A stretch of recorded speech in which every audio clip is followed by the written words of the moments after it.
The Iraq War sent shockwaves through the Middle East. The dictator toppled, only to make way for a proliferation of new players in the region.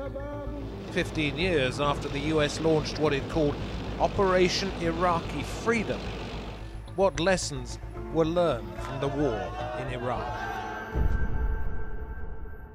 After 2 years trying to destroy Al-Qaeda in Afghanistan following the 9/11 attacks, then US President George W. Bush shifted the focus of the so-called War on Terror to Iraq. In an address to the United Nations, President Bush warned that Iraqi dictator Saddam Hussein was developing weapons of mass destruction, a claim echoed by the UK Prime Minister Tony Blair. Bush proposed a military operation to remove Saddam from power, and Blair promised UK support. In February of 2003, more than 1 million people in London and other cities turned out to protest about the proposed invasion. But in March, the first US airstrikes signaled the start of war.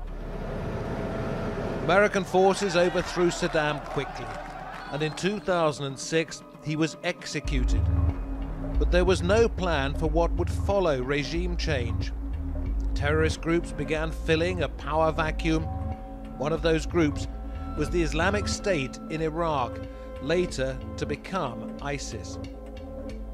In 2009, the UK pulled its forces out of the country.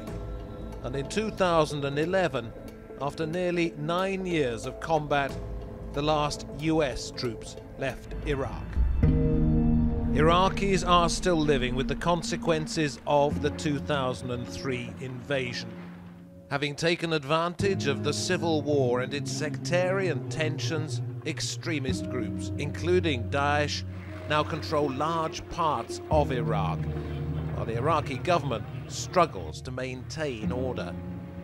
The invasion may have toppled the brutal regime of Saddam Hussein, but 13 years of war have left some Iraqis wondering if they've simply moved from authoritarian rule to chaos.